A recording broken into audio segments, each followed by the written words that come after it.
안녕하세요. 지방에 거주 중인 20대 후반 남자입니다. 얼마 전 저에게 일어났던 일을 썰로 풀어볼까 합니다. 저는 원래 군대 들어가기 전 남들처럼 대학에서 공부를 하고 있었습니다. 남자들은 대학 다니다가 군대를 가게 되면 대부분 1학년까지 마치고 가든지 아니면 2학년 1학기까지 하고 가잖아요. 근데 저는 그렇게 했다간 제대 후에 다시 공부하려면 힘들 것 같아서 미룰 수 있을 만큼 많이 미뤘습니다. 그러다가 CC였던 여자친구와 헤어지게 되었고 이런저런 말들이 많이 나왔어요. 하지만 근거 없는 낭설에 불과해서 처음에는 공부에만 집중하려고 신경도 안 썼는데 그게 화근이었던 건지 학교에 다니기 힘든 상황까지 가게 되어 3학년 2학기에 이도 저도 아닌 상태로 도피성으로 군대에 입대를 하게 되었습니다. 일반 보직으로 가려다가 친구들이 꿀보직인 운전병으로 가라고 하길래 어차피 일종 면허도 있으니 운전병으로 지원해서 군 생활을 보냈어요. 그러고 나서 제대하니 벌써 20대 중후반이 되었더군요. 더 늦기 전에 대학에 복학 신청을 넣어서 하던 공부를 마쳐야겠다 싶었지만 등록금을 당장 낼 수 있는 형편이 안 되다 보니 어쩔 수 없이 낮에는 편의점에서 아르바이트를 하고 저녁에는 대리운전을 하면서 단기간에 돈을 모으려고 노력했습니다. 몸이 많이 피곤하긴 했지만 편의점 알바 같은 경우는 제 시간에 물류 정리 빼고는 대체로 힘든 일이 없었습니다. 주변 상권이 다 술집이어서 낮 타임에는 진상도 없었고 대부분 담배만 사러 오는 사람들이기 때문에 폐기 정리할 일도 많이 없어서 한 번씩 앉아서 졸아도 별 지장 없을 정도로 조용한 매장이었습니다. 그리고 원래 대리운전 말고 저녁에도 레스토랑이나 카페 같은 곳에서 알바를 하려고 했었는데 생각해보니 운전도 할 줄 알고 운전병으로 있었던 걸 써먹고 싶기도 해서 친구들에게 물어보니 대리운전을 하라고 해서 하게 됐습니다. 막상 해보니 꽤 수입이 쏠쏠하더라고요. 평균적으로 시간당 4콜 정도 잡는데 1콜당 15,000원 정도 가져가다 보니 하루 평균 10만 원은 기본으로 챙겨갔습니다. 대신 가끔 진상들이 아이도 어린데 이딴 거 한다면서 너 같은 애들 때문에 나라 경제가 이 모양이다 등의 시비를 걸어서 그런 걸 참는 게 힘들었지만 그 외에는 다 할만했습니다. 아들 같다면서 고생한다고 팁 주시는 분들도 계셨고 삶에 대한 좋은 말씀을 해주시는 분들도 계셨으니까요. 그리고 먼 곳으로 떨어져도 어플 사용해서 콜 나오면 저희 집 앞까지 1,500원에서 3,500원만 주면 데려다줘서 괜찮았습니다. 그렇게 등록금을 위해 밤낮 없이 열심히 돈을 벌고 있던 와중에 한 사모님을 만나게 되었습니다. 그날도 어김없이 콜을 받고 손님이 계신 곳으로 갔습니다. 앞에 도착하니 기품 있어 보이는 아줌마가 딱 서서 기다리고 계시더라고요. 가방도 프라다, 신발도 뭔지 모르겠지만 일단 명품 같아 보였어요. 그래서 그 사모님이 자기 차 어디에 있으니 풀고 오라고 하시길래 차 키 받아서 가는데 몸에 명품 걸친 것처럼 차도 그냥 보통 차가 아니라 벤츠를 타고 다니시더라고요. 외제차를 한두 번 몰아보긴 했지만 어쩐지 손이 떨려서 평소보다 더 조심히 차를 몰고 나왔습니다. 그 뒤 그 사모님을 태우고 댁으로 가고 있는데 저한테 몇 살이냐 왜 일하냐 등등 질문을 하기 시작했어요.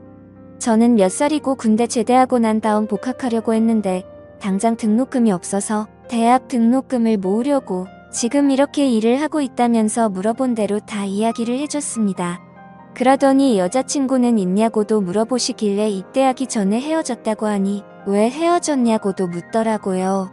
좀 말이 많으신 분이네 하고선 장단 맞추기 위해서 그냥 넉살 좋게 걔가 바람펴서 헤어졌어요 라고 했더니 사모님이 자기 같은 사람 두고 바람피는 것도 참 능력이다 이러더군요. 그리고는 사모님 집에 도착하여 안전하게 내려드렸습니다. 인사를 하고 돌아가려는데 사모님이 저보고 용돈 벌 생각 있냐고 하시는 겁니다. 저는 당장 돈이 필요했기에 물어봤죠. 네, 저 돈 벌 생각 있어요. 근데 어떤 일인데요? 그러자 사모님이 제 번호를 알려달라 하셔서 알려드리니 다음번에 연락을 하겠다고 하시는 거예요. 그리고는 3만 원짜리 대리비를 10만 원이나 주셨습니다. 제 입장에서는 완전 땡큐였죠. 저는 다음번에도 대리기사 혹은 운전기사로 취직시켜주시려나 싶은 기대에 부풀어 올랐습니다. 그리고 일주일 뒤 저는 평소처럼 지내고 있었는데 뜬금없이 카톡이 오는 겁니다. 카톡을 확인해보니 사모님께서 연락이 오는 거예요. 오늘 밤에 시간 되냐고 묻습니다. 저는 일하는 시간 말고는 널널했기에 된다고 하고 사모님 동네에서 사모님을 만났습니다.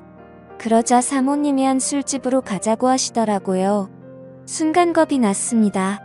이거 TV로만 보던 이상한 게 아닌가 싶었죠. 사모님은 분위기 좋아 보이는 바에 들어가더니 조니워커라는 양주를 시키셨습니다. 저보고 술 좀 하냐 물어보셔서 저 잘은 못하고 조금 할 줄 알아요 라고 대답했어요. 사모님은 양주를 한 잔 들이키시더니 갑자기 우시는 겁니다. 무슨 20대 초반 여자애가 이별하고 울듯이 서럽게 울더라고요. 저는 놀라서 무슨 일이냐고 왜 그러시냐 물어보니 좀 진정하고 얘기하시더라고요. 남편이 사업을 하는 사람이라 엄청 바쁘다고 합니다. 결혼 초반에 사업을 시작해서 거의 집에 있었던 적이 없다고 하네요. 그럼에도 남편이 하는 일을 믿고 집에 안 들어와도 사업 때문에 바빠서 그런가 보다 했답니다. 그러는 사이에 집이 경매에 넘어가기도 하고 빚쟁이에게 시달리기도 하고 사업이 무너져 힘든 시기도 엄청 많았다고 합니다. 사모님은 서로의 남편에 대한 신뢰가 있었기 때문에 잘 넘어갔다고 합니다. 그리고 사업이 잘 풀리고 난 후 돈을 엄청 벌었다고 합니다. 하지만 사업이 잘 되고 난 이후에도 남편분은 집에 안 들어오고 계속 일 때문에 바쁘다고 가정을 소중히 여기지 않았다고 해요. 안 그래도 집에 잘 안 들어오는 남편 때문에 서운한데 어느 날 남편이 바람을 피는 것 같다고 하는 거예요. 뭐 때문에 그렇게 느꼈냐 여쭤보니 남편 셔츠에서 파운데이션 색깔이 흐릿하게 보이더랍니다. 사모님은 남편 때문에 마음이 지칠 대로 지친 상태였기에 주저없이 남편분의 핸드폰을 열어봤다고 합니다. 거기서 남편분은 웬 20대 젊은 여자랑 사랑놀이를 하고 있었다고 해요. 만나서 데이트하고 명품백과 옷도 사주고 그 사실을 확인한 지 얼마 안 됐다고 하십니다. 그러곤 저한테 얘기 들어줘서 고맙다고 30만 원을 주시더라고요. 자기는 그냥 자신이랑 아무 관계없는 타인에게 자기 속내를 좀 덜어놓고 싶었다고 합니다. 남편 얼굴에 먹칠하기 싫어서 주위에 힘든 티도 못 내고 그냥 한참 어린 저한테 속 이야기를 하고 싶다고 하시네요. 제가 또 들으면서 리액션이 좋습니다. 사모님 힘든 마음에 같이 공감해드리고 사모님 편을 많이 들어줬죠. 저는 그냥 얘기만 들어드리고 30만 원을 받았습니다. 얘기한 시간도 한 1시간 30분 정도 얼마 안 걸렸어요. 시급으로 약 10만 원이나 되는 금액을 이렇게 받으니 진짜 행복했습니다. 간만에 먹고 싶은 것도 먹고 신발도 괜찮은 걸로 하나 샀어요. 그리고는 한 일주일 뒤에 또 연락이 오셨습니다. 내일 낮에 시간 되냐 말이죠. 저는 당연히 된다고 했고 다음날 사모님을 만났습니다. 이번엔 사모님 차를 몰고 웬 호텔 식당에 갔어요. 제 평생 먹어보지 못한 음식들도 먹어봤습니다. 그리고는 호텔 카페에 가서 남편분과의 얘기를 들었습니다. 남편에게 바람피는 거 아니냐 파운데이션 묻은 자국과 카톡을 봤다고 말씀하셨다고 하더라고요. 그러니 남편분은 사실 맞다고 사모님과 이혼을 하고 싶다는 입장을 전했다고 합니다. 사모님도 어차피 이대로 관계가 지속되어 봤자 휴인도 부부지 항상 외롭고 힘든 삶과 가정이 될 것 같다고 이혼을 하자고 했다고 하네요. 절대 속 시원하게 이혼하는 건 아니었어요. 정말 가슴 한편에 구멍이 난 것처럼 허탈하고 지쳐 보이는 모습이셨습니다. 그나마 남편의 사업이 사모님의 뒷받침이 있었기 때문에 가능한 일이었기에 또 남편분의 바람으로 인한 이혼이기에 위자료로 어마어마한 금액을 받는다고 하더라고요. 그리고 저한테 그동안 얘기 들어줘서 고맙다며 300만 원을 주시는 겁니다. 저는 너무 많다고 그냥 저는 사모님 얘기 들어드린 것뿐인데 300만 원이나 받아도 되냐고 여쭤봤습니다. 사실 당연히 너무 받고 싶었고 체면 차리기로 여쭤봤어요. 그러니 사모님은 제가 얘기 들어준 게 힘든 요즘에 가장 큰 위로였다며 정말 받아주면 좋겠다고 하시더라고요. 저는 사모님이 주시는 300만 원을 받고 인사를 드린 후 나왔습니다. 그 후로 사모님께 더 이상 연락이 오진 않았습니다. 카톡 프사도 다 내린 걸 보니 남편과 이혼을 한 것으로 짐작이 됩니다.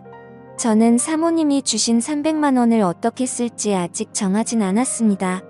이왕이면 자기 개발이나 의미 있게 사용하려고 해요. 남의 얘기를 들어주는 것만으로 이렇게 큰 돈을 버니 신기했습니다. 물론 운이 좋았던 부분이 더 크겠죠. 그래도 그 사모님이 마음이 참 여리고 착하셨던 것 같아요. 요즘엔 또 어떻게 지내시는지 궁금하네요. 살면서 처음 겪었던 저의 황당하고도 좋은 경험이었습니다. 아마 이 글을 쓴 이후라도 그 사모님이 연락 오면 저는 당장 나갈 것 같은데 참 많은 생각이 드네요. 제가 먼저 연락을 해보는 것도 좋은 방법일까요? 지금까지 제 사연을 들어주셔서 감사드립니다.